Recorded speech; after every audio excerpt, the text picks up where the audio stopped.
Hello and welcome to another video. Today I'm going to be giving my review on the Ninjutso Sora, and I have one major issue with this mouse that I will get into later in the video, but first let's talk about the positives, which I have a ton. So first of all is the shape, and this fits my 19x9 cm hands very well for relaxed claw grip. And yeah, it just fits my hand very well, and is very easy to grip onto. The sides are pretty thin. I would say this is a top 3 shape for me. And next is the clicks, which feel great. Even after 2 weeks of use, they feel very, very tactile. They have a little bit of pre-travel, or not a little bit of pre-travel. They have very little pre- and post-travel, and they still feel very tactile. There's no creaking or flexing or grinding at all when bottoming out the switch that I had on my previous mice. And yeah, the clicks just feel great still. They feel very consistent with one another. Mouse 1 and Mouse 2 just feel very consistent. And the side buttons also feel great. They have a little bit of pose travel, but also feel tactile. Same with the scroll wheel. Feels very tactile, has very defined steps, and a pretty easy to actuate middle mouse click. And the main mouse buttons as well also are kind of like on the heavier side, but still not like super heavy as well. They're in between heavy and light. They're not like as light as like a G Pro Super Light, but they're still decently light. And yeah, I really like these mouse switches, and the coating is okay. It's just fine. It doesn't have a coating at all, but it's fine for my hands. You may vary though. You might need to have grip tape, but I don't. The skates are also pretty good. They should suffice with like most pads out there, with most mouse pads. And yeah, this glides very well across my Razor, my LGG Saturn. And yeah, it glides very well. Well, it's connected to a wire and it's charging, so maybe that's not the best demonstration. But yeah, they glide very well.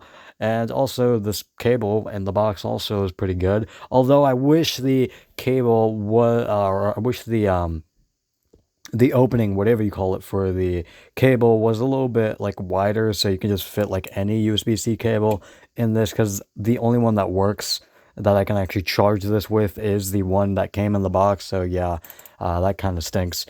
But rather than that, I don't have a lot of issues besides that one major issue that I said I had at the beginning, which is the stuttering cursor issue.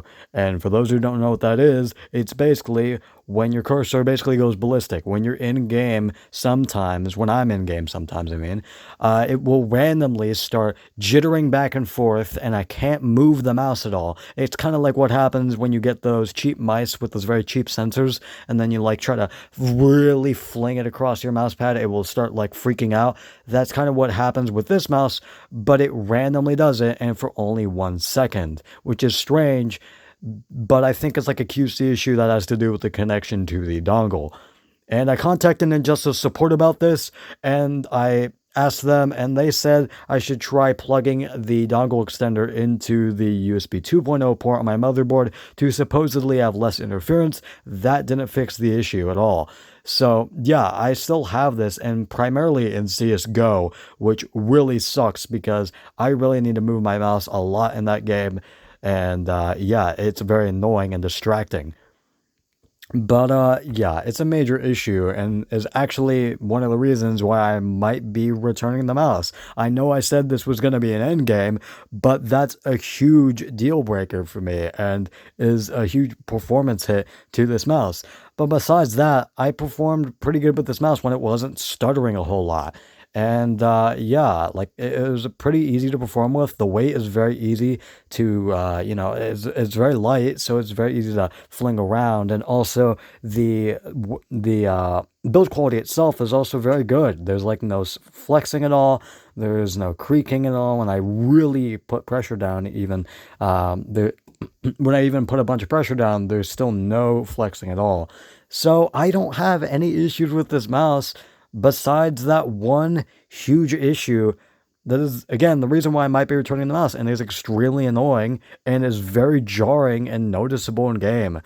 And this happened a lot, like especially recently. I recently played a CS:GO game, and it happened 3 times, and for like a second each.